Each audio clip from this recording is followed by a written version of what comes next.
우리 모세가 쓴 우리가 모세 오경 이렇게 말하는데 그 율법서 마지막 책 마지막 부분에 이제 도달했습니다. 모세를 생각하면 한 인간이 하나님의 영광을 위해서 어디까지 쓰임 받을 수 있는지 그 한계선을 우리에게 잘 보여주고 있는 것 같습니다. 모세는 하나님이 직접 불러서 당신의 종을 삼으셨습니다. 호렙산 떨기나무 불꽃 가운데서 직접 그 나이 80 되었을 때 부르셨고, 내 발에서 신을 벗으라, 이게 당신의 종으로 부르시는 표시입니다. 그래서 평생을 모세하면 여호와의 종 모세 이렇게 되고, 그리고 여러분 아시는 것처럼 이 지구상에 이스라엘이라고 하는 나라가 어떻게 출현하게 됐는지, 모세가 바로 일평생 마르고 닳도록 그냥 애굽 사람의 한 분파로 전락될 수밖에 없었던 그 히브리 노예 이스라엘 백성들을 애굽 땅에서 이끌어냈습니다. 이걸 출애굽이라고 하는데, 그래서 이스라엘이라고 하는 나라가 이 세계 안에 등장하게 되는 겁니다. 출애굽의 위대한 영도자 모세. 뿐만 아니라 모세는 하나님과 애굽에서 나온 이스라엘 백성들 사이에 중보가 돼서 이제 시내산에 강림하신 하나님 앞에 나아가서 하나님의 계명, 십계명을 받고, 또 창세기부터 신명기까지 기록된 이 율법을 받고, 그렇게 해서 이것을 이스라엘 백성들에게 전해 주었던 선지자, 큰 선지자입니다. 이거를 이제 유대인들과 전 세계 기독교인들은 어떻게 평가하나, 구약에 나오는 모든 39권의 정경 중에서, 그 중에서도 모세가 쓴 창세기부터 신명기까지 이걸 제1차에 2차, 3차, 4차, 5차에 이렇게 순서적으로 맨 앞에 두어서 구약 성경의 대표 서적으로 이렇게 삼았습니다. 큰 선지자입니다. 그리고 또 신약에 있는 모든 저자들이 구약에 등장하는 그 많은 인물들을 인용할 때 가장 많이 인용되는 사람이 누군가? 모세입니다. 모세. 이 땅에서의 역사가 끝나는 순간까지 하나님의 나라에서도 정말 영광받을 그 모세. 무엇이 모세를 이렇게 만들었을까? 우리와 성정이 똑같은 이런 모세를, 무엇이 이렇게 모세를 탁월하게 만들었을까? 이거 오늘 이제 마지막 시간에 같이 생각해 보려고 하는 겁니다. 그 첫 번째는, 모세는 하나님을 알았습니다. 하나님이 누구에게 복을 주시는지 이걸 모세는 알았습니다. 그것은 그 온 마음으로 삶으로 여호와 하나님을 경외함으로 섬기는 사람입니다. 그리고 두 번째는 자기만 섬기고 끝나버리는 것이 아니고, 그건 열매 없는 나무 같고, 하나님이 맡겨주신 자녀들 중에, 또 부모, 형제, 가족들 중에, 또 친구들 중에, 소중한 이웃들 중에 하나님을 경외하는 사람들을 세우는 일을 하는 겁니다. 이 두 가지를 아주 중점적으로 모세는 늘 생각하고 이걸 가지고 판단을 합니다.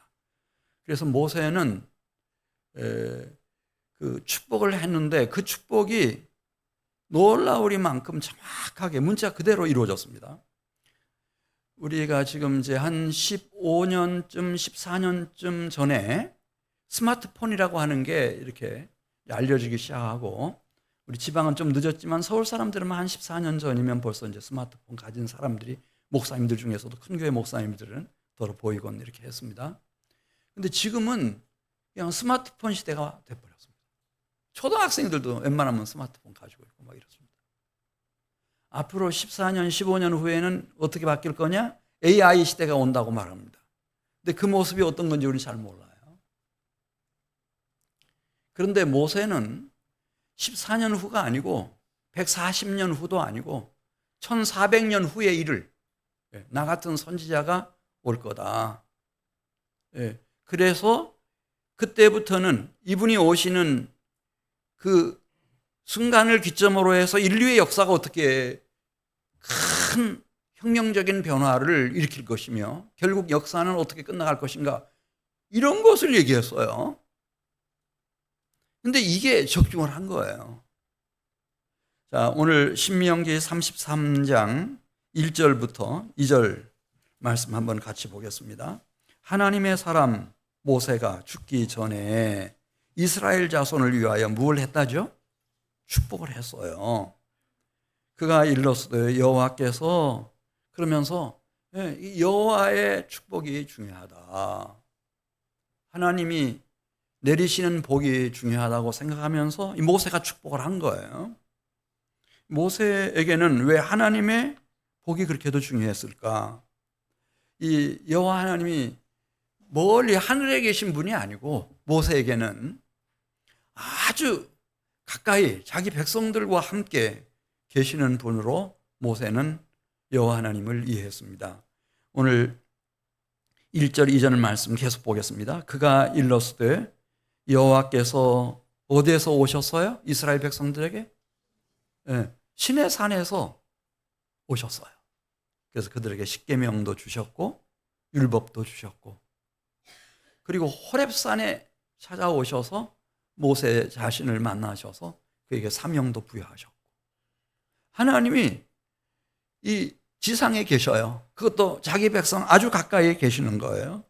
여호와께서 시내 산에서 오시고 세일산에서 일어나시고, 출애굽한 이스라엘 백성들이 세일, 에돔을 말하거든요. 에돔 국경 지역을 지날 때 정말 얼마나 가슴이 졸렸겠어요. 야, 이거 우리 맞아 죽는 거 아니냐, 에돔 사람들한테. 그런데 그 순간에 하나님이 오늘 본문에 있는 말씀처럼 세일산에서 기다리고 계셨다가 앉아 계시다가 일어난 것처럼 쑥 일어나셨어요. 아무 문제 없이 그 국경 지역을 다 지나게 하시는 거예요. 할렐루야. 모압 국경이 됐든 아론 국경이 됐든 뭐 다 지나게 하시는 거예요. 세일산에서 일어나시고 바란산에서 비추시고, 바란광에 도착했을 때 이스라엘 출애굽한 백성들이 너무 지쳤어요. 너무 힘들어. 이 광야 사막 생활이 너무 힘들어. 마음이 막 뒤흔들리기 시작했어요. 우리 모세 없애버리고 새로운 지도자 세우고 그 지휘관 하에서 우리 애굽으로 돌아가자. 그렇게 마음이 딱 모아졌어요. 그러니까 이거를 막으려고 나섰던 사람이 여호수아하고 갈렙이었거든요. 여호수아와 갈렙이 일어나서 이건 아니다.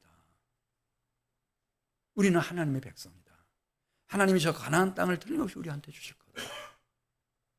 하나님이 우리와 함께 계시면 우리가 그들의 밥이 아니고 그들이 우리의 밥이 될 거다. 그랬더니 막 노발대발한 이 군중들이요, 흥분해가지고 누가 시킨 것도 아니에요. 손에 돌멩이를 들고 쳐 죽이려고 덤벼드는 거예요.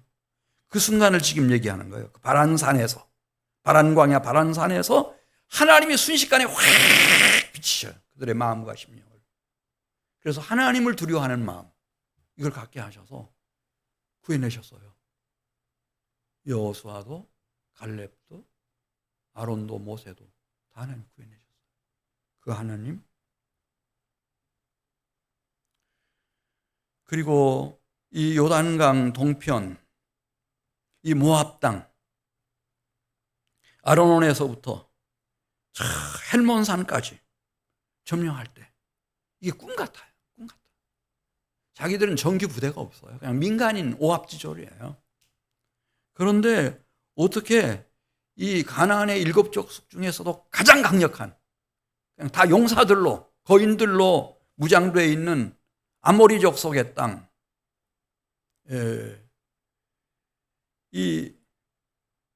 그 땅을 그렇게 순식간에 점령할 수 있었는지를 여기 쓰고 있는 겁니다. 1만 성도 가운데 만군의 여호와 하나님이 강림하셨고 그분의 오른손에는 자기 백성들을 위하여 번쩍이는 불을 가지고 계셨다는 거예요. 이걸로 하나님이 역사하셨어요. 지금도 믿겨지가 않는데 단 2, 3개월 만에 그 아르논에서부터 말이죠, 헬몬산까지 완전하게 정복하고 기업 분배를 딱 맞췄어요. 이런 하나님은 모세에게는 그냥 신화 속에 나오는 그런 인물이 아니고, 뭐 우주 어느 뭐 바깥 공간에 어디 계시나 그게 아니고, 이 살아계신 여호와 하나님은 자기 백성들과 지금 함께 하시는 하나님이었습니다. 그리고 모세에게는 이분의 말씀이 중요했습니다. 이분의 명령을 우리가 성민이 돼서, 우리가 성도가 돼서 이분의 말씀을 잘 귀담아 듣고 이분의 명령을 따르는 여호와의 군대가 되는 것이 중요했습니다. 그래서 신명기 33장 3절 보시면, 여호와께서 자기 백성을 사랑하시나니 모든 성도가 그의 수중에 있으며 주의 발 아래 앉아서 주의 말씀을 받는도다. 오늘 3절에 있는 말씀을 보면은 모든 성도가 몰라서 그렇지 이미 여호와 하나님의 수중에 있어요. 그분 발 앞에 앉아 있는 거예요. 이분의 말씀이 우리가 회개하고 경청하려고 깨끗하고 성결한 마음으로 귀를 기울이면 이 말씀이 들려온다니까요. 오늘 이 시간에도 말씀이 들려오는 분들이 있을 거예요. 있을 거예요. 들려와요. 네. 4절 말씀 보겠어요. 4절 말씀. 이런 사람들은 무엇을 가장 귀하게 여기나 4절에 나오잖아요. 하나님의 말씀인 율법, 하나님의 명령, 이것을 새번역 성경에는 가장 으뜸 가는 보물로 여긴다고 그랬어요. 하나님의 품 안에 있는 백성들은 무엇을 가장 중요한 보물로 여기나, 황금인가? 무엇이 가장 중요한 보물인가? 하나님의 말씀, 하나님의 명령, 이거를 으뜸 가는 보물로 여긴다.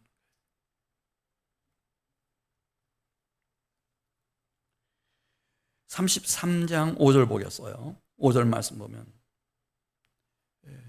여순의 왕이 있었으니, 그런 말씀 나와요. 여순이라는 말이 그 문자적인 의미는 정직한 자라는 뜻이에요. 하나님 앞에서 진짜 정직한 심령으로 여호와 하나님을 경외하고 그 경외하는 삶을 살아내는 사람들, 그리고 하나님의 마음을 읽어서 이 땅에 어떻게 내 자손들 가운데, 가족들 가운데, 내 친척들, 친구들 가운데, 이웃들 가운데서 이 하나님을 경외하는 사람들을 세울 거냐, 이걸 위해서 집중하는 사람들, 이 여수룬이라고 그래요. 하나님의 가장 사랑하는 백성, 여수룬. 여수룬에는 왕이 있었으니, 그런 말씀 나오잖아요. 만군의 여호와 하나님이 함께 계시면서 이들을 이끄시고 이들을 진도주의 하시고 이를 다스리시는 거예요. 그러니까 모세는 알았어요. 누가 하나님의 복을 받을 것인가. 그래서 모세는 축복해야 할 사람을 마지막에 축복합니다. 근데 그 축복이 정확하게 맞아떨어졌어요. 이스라엘 전 역사를 통해서. 그래서 유대인들이 구약 성경 중에 모세가 전해준 율법서를 제1호, 2호, 3호, 4호, 5호 맨 앞에 창세기부터 신명기까지를 딱 배정을 한 거예요. 이게 제일 중요하다. 제일 중요해요. 물론 다 성경이 중요하죠.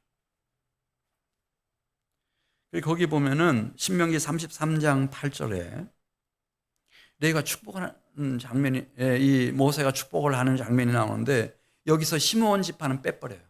12지파에서 빼버려요. 시므온 지파를. 왜 빼는지 여러분 혹시 아세요? 이 시딤에 도착했는데 이 백성들이 아주 방자하게 행하기 시작했어요. 하나님을 떠나서 바알브올이라고 하는 그 지역 신을 막 섬기고, 그 모압 사람들이 막 차려내는 그 맛난 음식, 고급 술, 그 다음에 젊은 여성들을 다 이제 불러가지고 이스라엘 남성들을 성적으로 그 만족을 시켜주도록 그렇게 다 했거든요.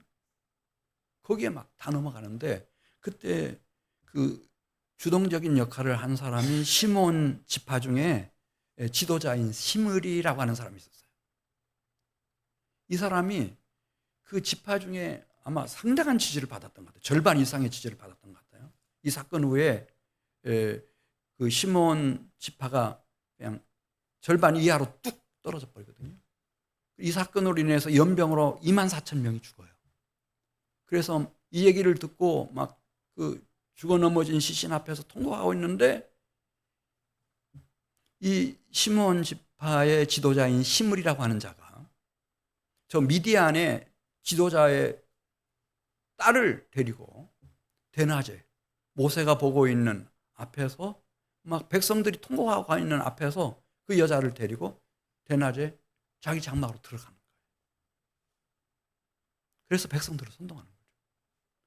비느하스라고 하는 레위 출신 사람이 창을 들고 따라가 보니까 그 짓을 하고 있는 거예요. 단창에 두 사람을 꽂아버리죠. 그래서 하나님의 진노를 잠재운 일이 있어요. 시므온의 마음속에는, 시므온 지파의 마음속에는 처음부터 그래요. 처음부터. 세겜에서부터 그랬어요. 학살하고 막 이럴 때부터 이 하나님에 대한 경외심이 없어요. 모세는 12지파를 축복할 때 시므온 지파를 빼버려요. 거기다 무엇을 집어넣냐? 레위 지파를 집어넣어요. 레위 지파는 하나님의 말씀을 맡은 자들로서 백성들에게 하나님의 말씀을 얼마나 열심히 가르치는지. 부모님도 계시고 형제들도 있고 자녀들도 다 있고 가정도 있는데 막 그 일보다 하나님 말씀을 가르치고, 그래서 경건한 백성들을 세우는 일에 막 전심전력하니까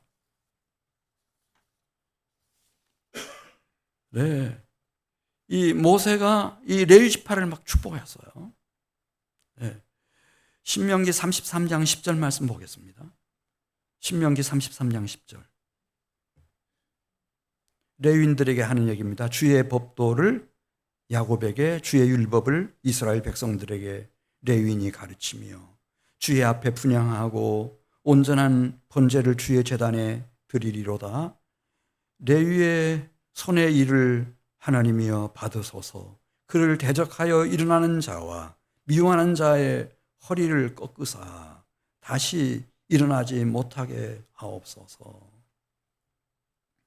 그래서였는지 모르지만 하나님께서 이 레위 자손들 가운데서 큰 지도자들을 모세 이후에도, 아론 이후에도, 미리암 이후에도 계속 세우셔요. 사무엘 선지자 아시죠? 어느 지파 사람일까요? 레위 지파 사람이에요.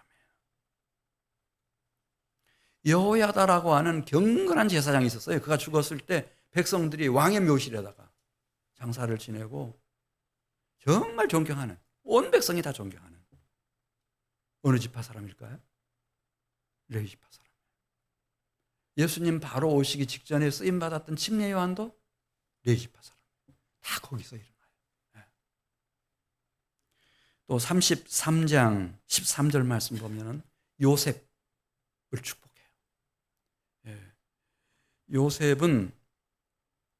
요셉 자신이 어려서부터 보디발의 아내가 한 번만 같이 동침하자 목을 맸죠. 그런데도 그는 항상 하나님 앞에 있었어요. 하나님을 경외했어요. 딱 거절하고 감옥으로 가잖아요. 그런 사람이었어요. 그리고 형들이 자기 아무리 괴롭히고 죽이려고 했더라도 다 용서했어요. 하나님 앞에서. 하나님을 경외하니까. 그리고 이 70인 아버지 야곱의 가족을 430년 후에 한 민족으로 일어나게 했던데 절대적인 기여를 했던 이 요셉. 요셉에게서 그 에브라임 므낫세가 태어나는데 그들도 똑같아요. 이 신앙의 유전인자가 똑같아. 그래서 모세가 이렇게 축복하네요. 17절 보면 에브라임 자손은 만만이요 므낫세의 자손은 천천이로다. 그러니까 통일 왕국 시대까지 이스라엘 나라와 민족을 이끌었던 큰 지도자들이 여기서 다 나와요. 여성 제1호이면서 마지막 사사인 드보라도 에브라임 지파 출신이고, 압돈 사사도 에브라임 지파 사람이고, 여호수아도 에브라임 지파 사람이고, 기드온 300명 여러분 아시잖아요. 예. 므낫세 지파 사람. 여기서 다 나와버리는 거예요. 시므온에서 한 명도 안 나와요. 나올 수가 없죠. 잘 몰라요. 이게. 하나님을 섬긴다는 게 잘 몰라. 뭔지를. 예.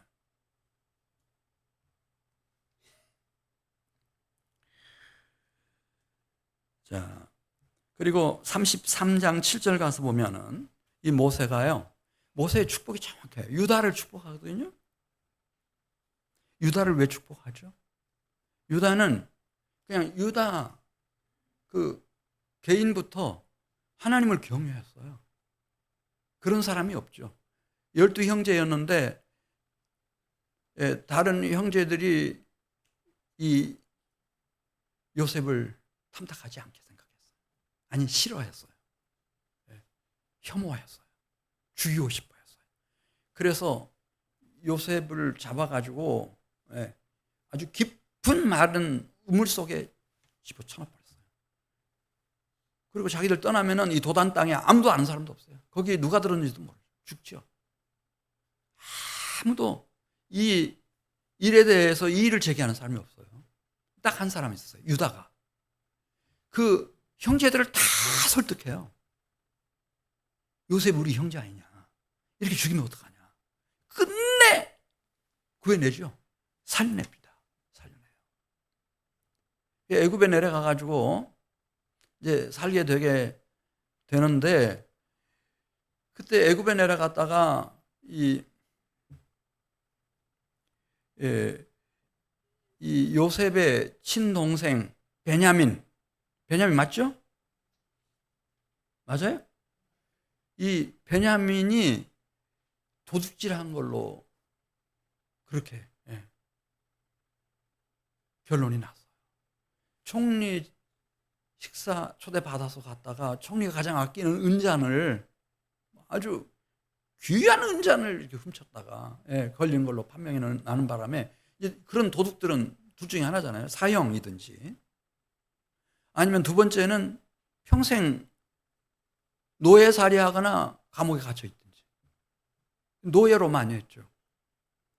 그래서 다 끌려갔어요. 다 끌려가서 이제 재판장인 이 요셉 앞에 서게 된 거예요. 아무 형제들이 아무 말도 못해요. 근데 그때도 누가 나서죠? 유다가 나서요. 유다가 나서서 가까이 요셉에게 다가가지고 이 베냐민을 좀 돌려보내 주십시오. 베냐민이 뭐 무기징역을 받든지 평생 노예를 하든지 어떤 처벌을 받아야 한다 할지라도 그건 제가 받겠습니다. 이 베냐민 돌아가지 않으면은 연세 많으신 내 아버지 야곱이, 그렇지 않아도 요셉을 잃고 나서 이분이 너무 큰 충격을 받으셨는데 이 막내까지 없어지면 그 충격으로 저희 아버지 돌아가십니다. 제가 저희 아버지 성격 잘 압니다. 그랬어요.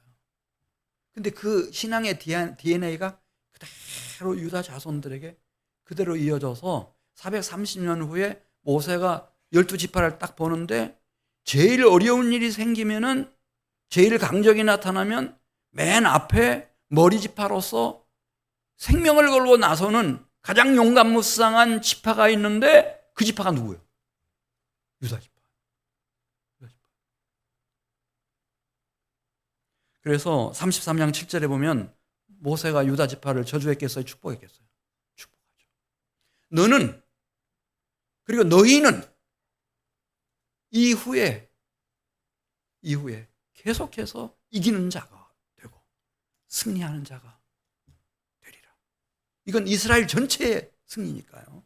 자, 우리 7절 같이 읽습니다. 유다에 대한 축복은 이러하니라. 일러스되 여호와여 유다의 음성을 들으시고 그의 백성에게로 인도하시오며 그의 손으로 자기를 위하여 싸우게 하시고 주께서 도우사 그가 그 대적을 치게 하시기를 원하나이다. 그래서 대적을 멸하는데 가장 귀하게 쓰임 받을 수 있도록. 지금 가나안 정복 전쟁이 남아 있으니까 여기서 가장 큰 희생을 치르는 모범 지파가 될 수 있도록 이것을 미리 알았는지 야곱이 창세기 49장 8절부터 있는 말씀 보겠습니다. 유다야, 너는 내 형제의 찬송이 될지라. 내 손이 내 원수의 목을 잡을 것이요 내 아버지의 아들들이 내 앞에 절하리로다. 유다는 당할 자 없는 사자 새끼로다. 내 아들아. 야곱이 낳은 자 중에 진짜 아들 유다예요. 이거 알았던 것 같아요. 야곱이. 내 아들아. 이렇게. 너는 움킨 것을 찢고 올라갔도다. 그가 엎드리고 웅크림이 수사자 같고 암사자 같으니 누가 그를 범할 수 있으랴. 그러면서 놀라운 예언을 합니다. 규가 유다를 떠나지 아니할 것이며. 이 규라는 것은 최고 지도자의 지휘봉을 말해요. 이것이 유다 지파에서 떠나지 않는다는 거예요. 유다 때부터 그 지파 전체가 여호와 하나님을 경외함으로 섬기는 삶을 사니까. 그리고 통치자의 지팡이가 그 발 사이에서 떠나지 아니할 거다. 이 통치자의 지팡이. 최고 통치자가 유다 지파에서 나온다는 뜻이에요. 유다의 다윗 왕과 다윗 왕조를 보고 있는 것처럼. 그리고 그뿐만 아니라 다윗의 자손 실로가 오시기까지 이르리니, 어디까지 그 축복이 이어지는가? 실로, 그리스도 예수가 오시겠는데, 그때가 되면 모든 백성이 이분을 따르게 된다는 거예요. 세계 열방.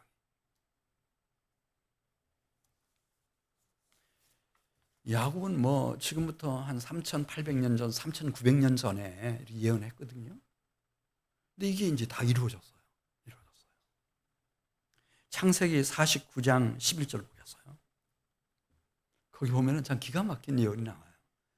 야, 어떻게 이게 15년 전도 아니고 14년 전도 아니고, 이게 140년, 150년 전도 아니고, 어떻게 이런 예언을 할 수 있었을까?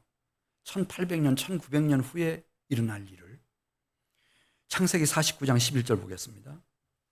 유다는 그의 나귀를 포도나무에 매며 그의 암나귀 새끼를 아름다운 포도나무에 맬 것이며.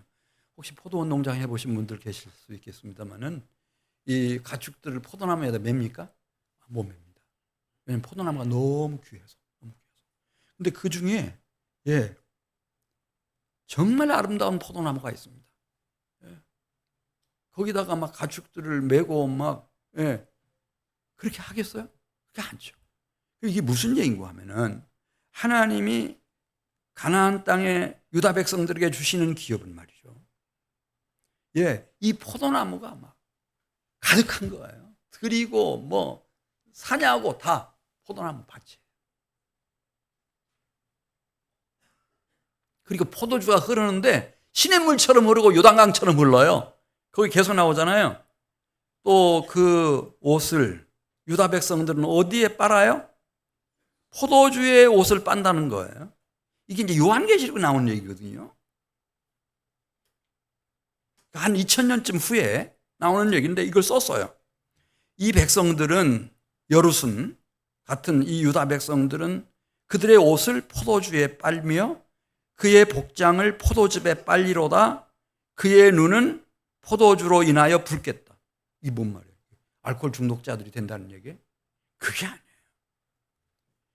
이제 한 1900년쯤 이렇게 지나고 났을 때 진짜 이 실로가 오셨어요. 그리스도이신 실로가 이 유다 지파 중에 다윗의 자손으로 오셨어요. 이분이 오셔서 그 얘기를 꺼내시는 거예요. 포도나무 얘기를 해요.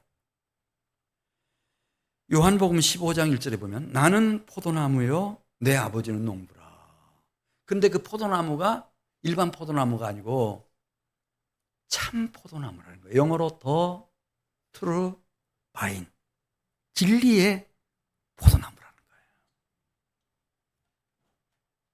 가지가 포도나무에 붙어 있는 것처럼 너희가 하나님을 진실로 경외하는 영혼과 생애를 살아내신 참 포도나무이신 그리스도에게 붙어 있으면 내 안에서 열매를 많이 맺을 거다.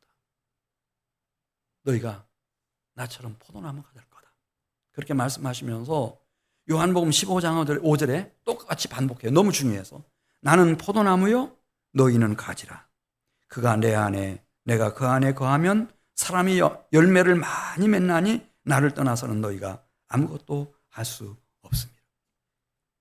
유다 땅을 하나님이 특별히 기억하시고 참 포도나무를 보내시고 그 포도즙이 그 포도주가 유다 땅을 다 적시도록 시냇물처럼 요단강물처럼 다 적시도록. 그날에 요한복음 15장 11절 말씀 보면 내가 이것을 너희에게 이름은 내 기쁨이 너희 안에 있어 너희 기쁨을 충만하게 하려 함이라. 그때 비로소 하늘의 신령한 기쁨, 하늘의 거룩한 희락이 무엇인지를 그때 맛보고 느끼고 알게 된다고 하는 말씀입니다. 예수님 말씀하셨잖아요. 내 피를 마시지 아니하면 그 속에 너희 속에 무엇이 없다고 그랬어요? 생명이 없다고 그랬어요. 그러니까 여기 포도주를 마신다고 하는 얘기, 그래서 눈이 벌게진다고 하는 얘기가 이게 무슨 얘기인지를 생각하셔야 돼요.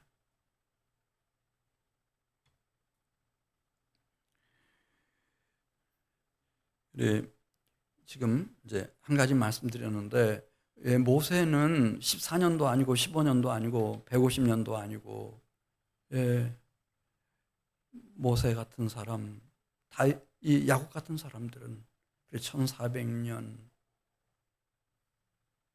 후의 일, 1900년 후의 일을 어떻게 그렇게 정확하게, 아니 참 요한계시록에 나오잖아요. 다 이 사람들이 옷을 그분의 보혈로 빨아가지고 빛나는 깨끗한 세마포 예복을 입고 나오는 무리인데요. 그 어린 양의 혼인잔치에 들어가는 신부들인데요.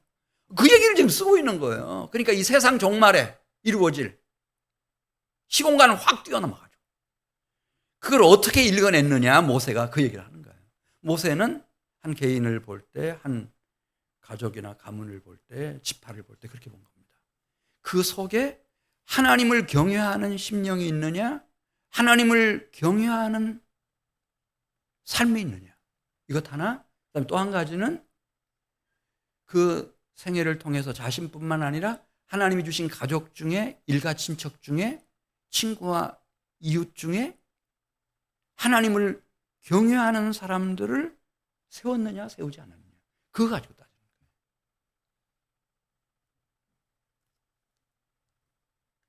왜 이게 모세에게는 그렇게도 중요했는가 하면 우리 신명기 33장 26절 가서 보겠어요.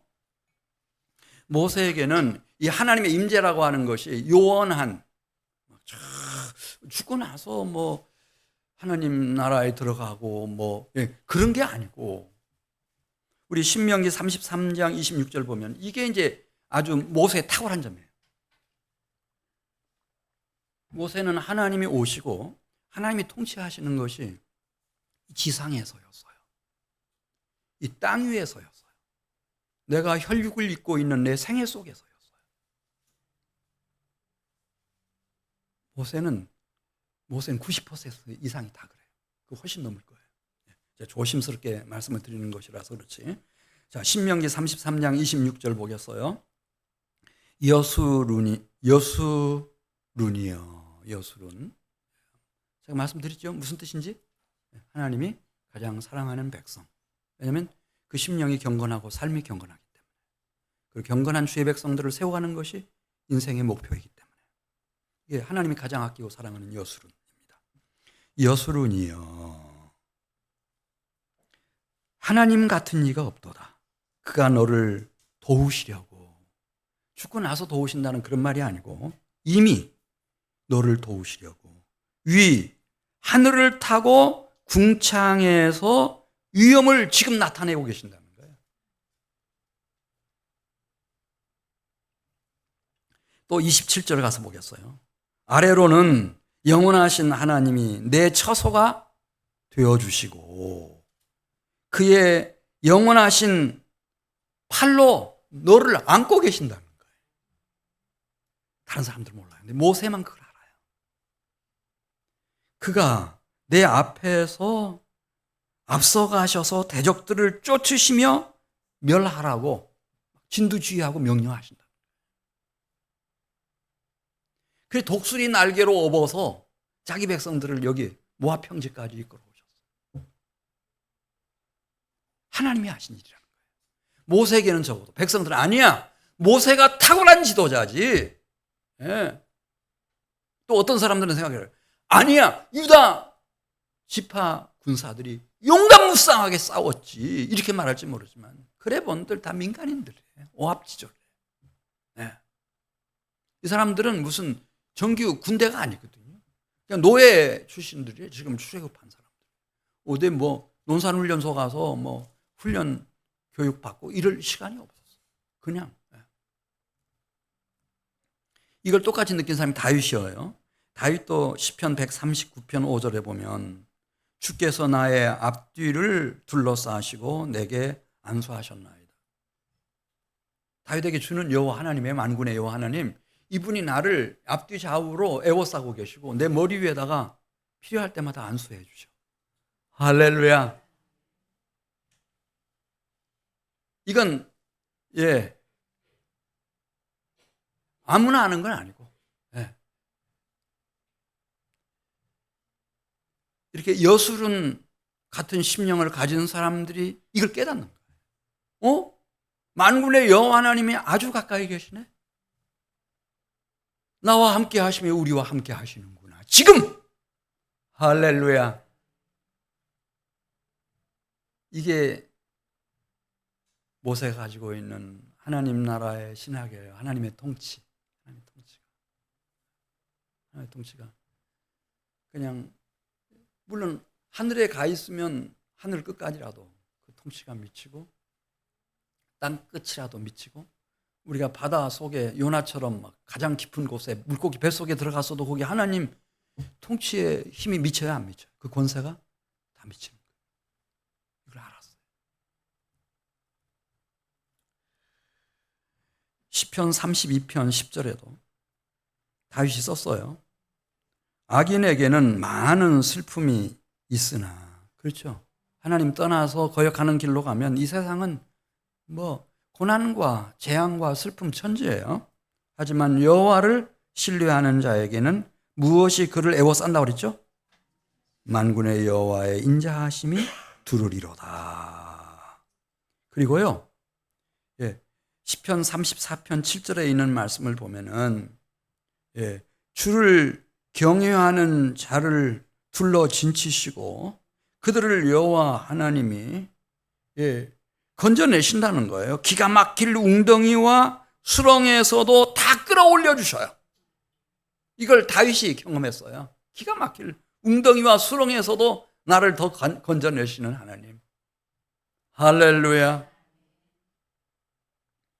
그래서 이 세상에 태어난 아담과 하와의 후손 중에 가장 복받은 사람이 누군가, 가장 행복한 사람이 누군가, 모세가 이걸 알려줬어요.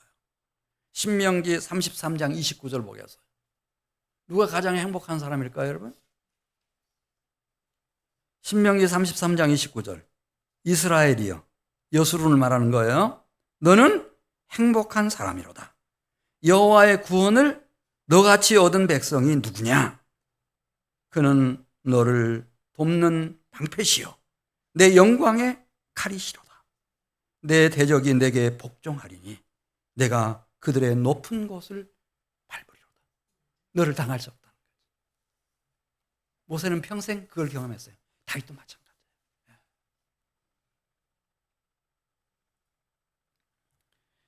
이게 이제 좀 충격이었어요. 저는 신명기 32장 6절 보면은 예수님이 이제 오셔서 유대인들 앞에 내 아버지께서 일하시니 나도 일한다 이렇게 했더니 예수를 잡아서 죽이려고 했어요.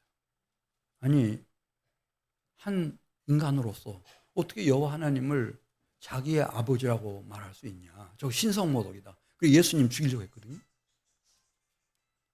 그런데 여기 신명기 32장 6절 하반절에 보면 이게 최초예요. 이 모세가 그 얘기를 해주는 거예요. 만군의 여호와 하나님, 그분이 누구신지 아냐? 너의 아버지시다. 이렇게 알려주는 거예요. 그러니까 나 같은 선지자가 후에 온다고 이렇게, 그래서 나의 하나님, 너희 하나님, 내 아버지, 너희 아버지께로 내가 간다. 이렇게 이제 말씀하실 그분이 온다. 이렇게 말했을 때 이 모세는 깊은 뜻을 가지고 있었던 것 같아요.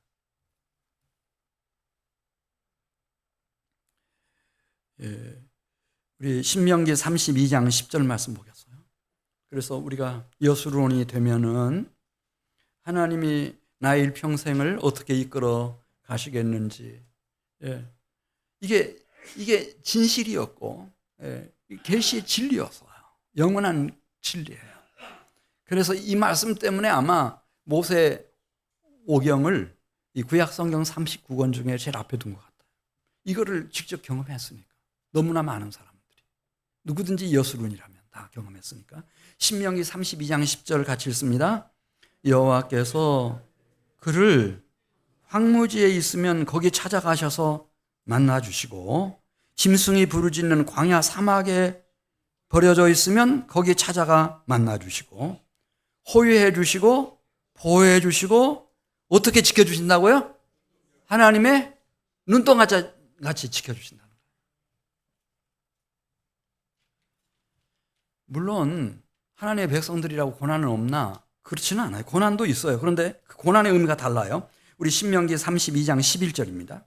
마치 독수리가 자기의 보금자리를 어지럽게 하여 자기의 새끼 위에 너풀 거리며, 이 둥지 안에 뽑아놓았던 자기의 부드러운 이 털을 다 날려버리고 막 뾰족뾰족한 막 유리 조각 이런 것이 막 가시들이 막 꾹꾹 찌르게 하고, 어떤 때는 막 툭 쳐가지고 이 어린 독수리 새끼를 막, 이게 집을 짓는데 그냥 조그마한 나무 위에다 이렇게 찌르레기들처럼 그렇게 집을 짓는 게 아니고 막 바닥에다 짓고 그런 게 아니고, 독수리 여러분 아시잖아요. 낭떠러지 밑에는 막 강물이 막 흘러요. 예. 그리고 거기 막 나 있는 이 소나무 중에 그 강물 쪽으로 막 혹은 바다 쪽으로 막 나 있는 거기에다가 이 둥지를 만든단 말이에요. 툭 치면은 어떻게 되겠어요? 힘없는 독수리 새끼가 떨어지죠. 떨어져 죽는다고 소리 지르는 거예요. 그럼 여기 나오잖아요. 어떻게 한대요? 그 날개를 펴서 새끼를 받는데요. 이 어미 독수리가 얼마나 이게 비상하는 속도가 빠른지 탁 받아가지고 다시 올라와서 또 떨어뜨려. 그래가지고 강한 독수리를 만드는 거예요. 세상 끝날까지 이 땅에 살아남아 있도록. 할렐루야. 그 얘기 쓰고 있어요. 그의 날개 위에 그것을 없는 것 같이 여호와께서 홀로 그를 인도하셨고 그와 함께한 다른 신이 없도다.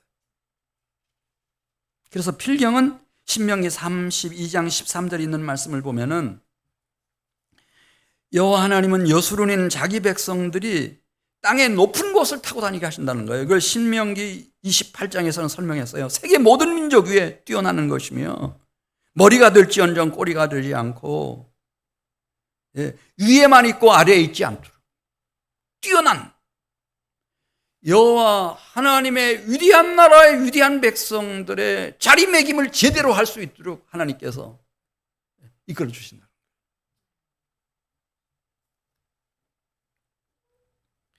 이거를 예수님이 오시고 난 후에 이제 바울이 깨달았어요. 예수님이 왜 회개하라, 천국이 멀리 있다고 그랬어요? 천국이 가까이 있다고 그랬어요? 천국이 어디에 있다고 그랬어요? 너희 안에 있다고 그랬어요. 이걸 바울이 깨달았어요. 그래서 이렇게 말하잖아요.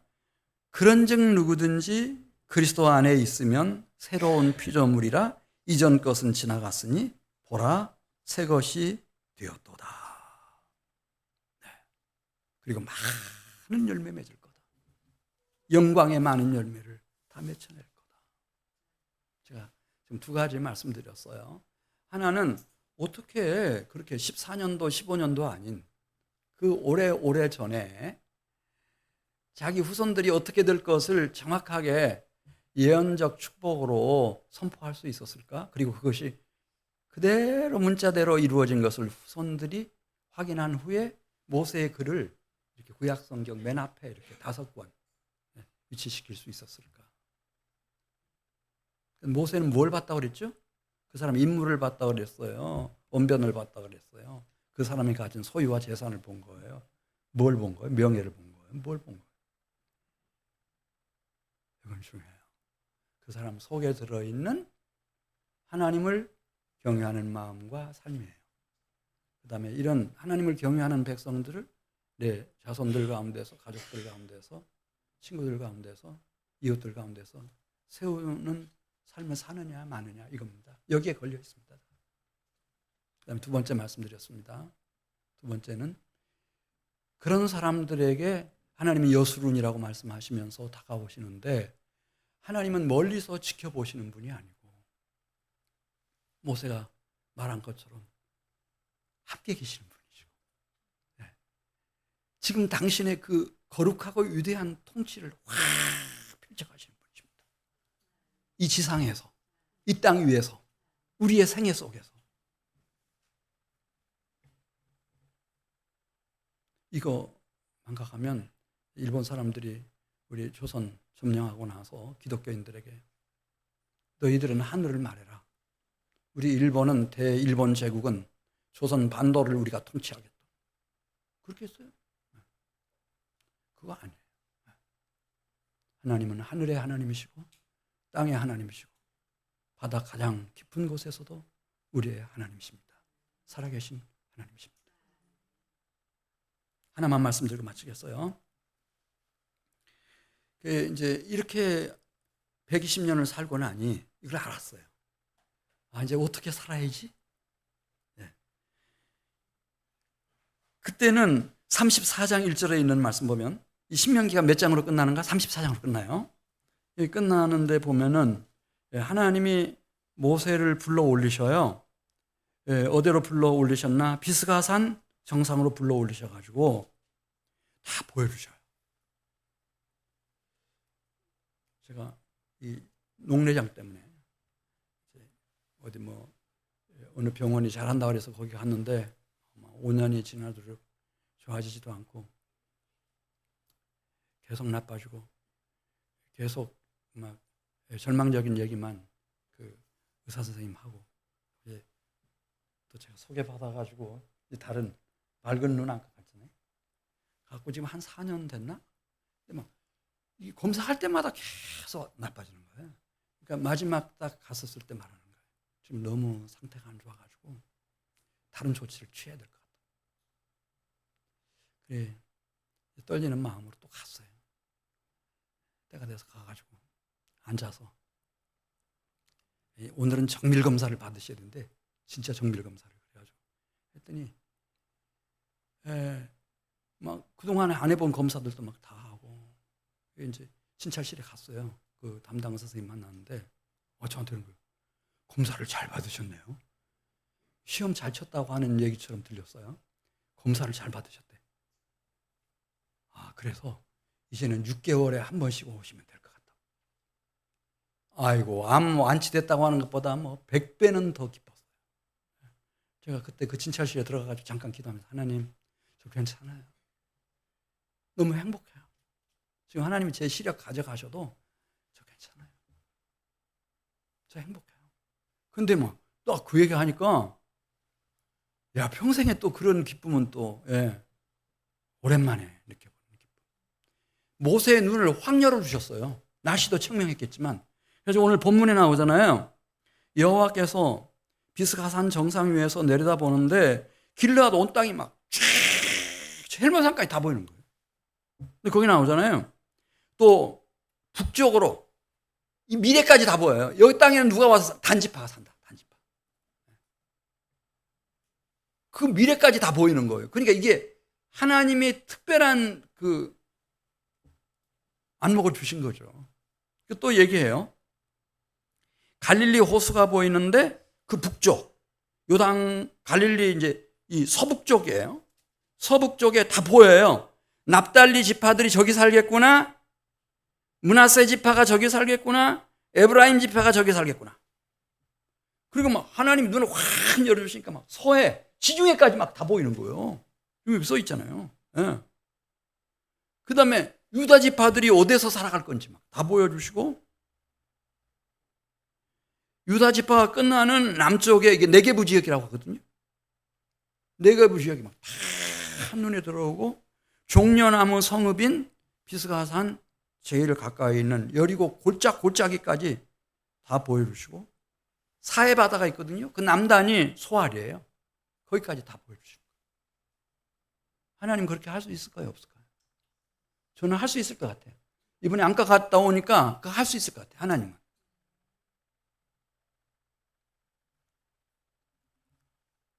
그러면서 말씀하시는 거예요. 너는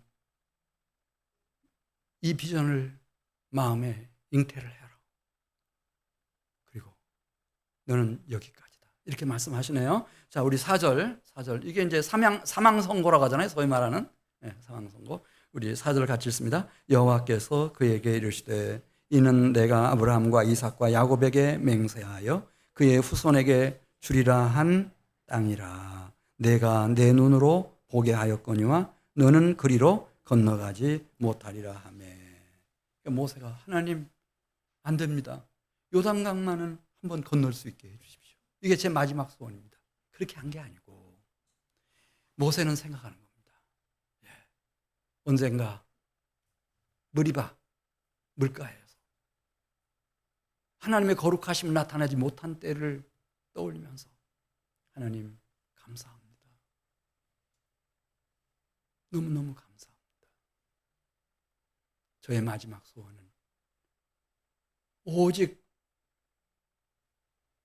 만군의 여호와 하나님의 거룩한 영광입니다. 하나님의 거룩한 영광입니다. 영광을 나타낼 수 있게 해주십시오. 이 세상이 너무 음란해가지고요. 그 모세가 연병으로 막 사람들이 죽어갈 때 그 청동 노스로 구리뱀을 하나 만들어서 장대에 높이 달고 그 다음에 회개하고 믿음으로 그 구리뱀을 보는 사람들에게 하나님의 치유를 경험하도록 한 일이 있었어요. 근데 모세가 죽고 나서 히스기야 때까지 700년이 넘도록 사람들은 병에 걸리면은 그 구리뱀을 찾아가는 거예요. 노조각을 찾아가가지고 그 앞에다가 제사를 지내고 음란하게 행했어요. 이걸 모세가 알았던 것 같아요. 내가 만일에 이번에 뭐 방송에 나왔으니까 뭐 조영남 네, 그 가수 네, 그분 얘기합니다. 나 죽으면은 나이가 많으니까 공개적으로 얘기하는 거예요. 나 장례식을 그 가수협회에서 좀 치러주십시오. 가수협회에서. 이 사람은 이제 음악하는 사람이라서 그런지 내가 히트한 곡이라고 해서 그 장례식에서 절대 부르지 말고 내가 장례식을 위해서 작사 작곡한 노래가 있대요. 그걸 막 불러주더라고요. 이 노래를 꼭 불러달라. 네. 그럼 자기가 들어 누웠어요. 그리고 거기에 이제 같이 나온 팀원들이 이제 어떻게 하는지 예. 누구든지 다 자기의 죽음을 준비하지 않는 사람은 없죠. 예. 어떻게 살았든. 근데 모세는 달랐어요. 하나님이 저를 불러주시는 날 하나님께서 저를 묻어주세요. 아무도 모르도록. 그래서 비스가 산에서부터 내려와요. 모압 골짜기까지 내려와요. 그리고 하나님 앞에 얼마나 간절히 기도했는지 정말 하나님이 그 영을 불렀어요. 그리고 바람을 보내가지고 모래를 보내서 그를 묻어버렸어요. 모세의 무덤을 아는 사람이 있다고 그랬어요? 없다고 그랬어요? 없어요. 백성들은 너무 안타까워서 30일을 애도 기간을 지켰다는 거예요. 그렇게 해서 마지막 모세의 소원 이거였어요. 이것은 누구의 영광이죠? 나의 영광입니까? 모세의 영광입니까? 하나님의 거룩한 영광이요. 이것이 모세를 누구도 따를 수 없는 탁월하게 만든 거예요. 오늘 제가 3가지 말씀드렸어요. 하나님의 거룩한 영광의 축복을 안다면, 그리고 하나님이 얼마나 가까이 우리와 나와 함께 하시는지를 여러분들이 인지하신다면 언젠가 우리도 그 순간이 올 겁니다. 여기까지다. 하나님 이렇게 말씀하실 때가 올 겁니다. 그때 우리 한민교회 모든 성도들도 하나님 감사합니다. 저의 마지막 소원은 하나님의 거룩하신 영광입니다. 이걸 위해서 간구하시는 성도들 되시기를 주의 이름으로 축복합니다. 기도드리겠습니다.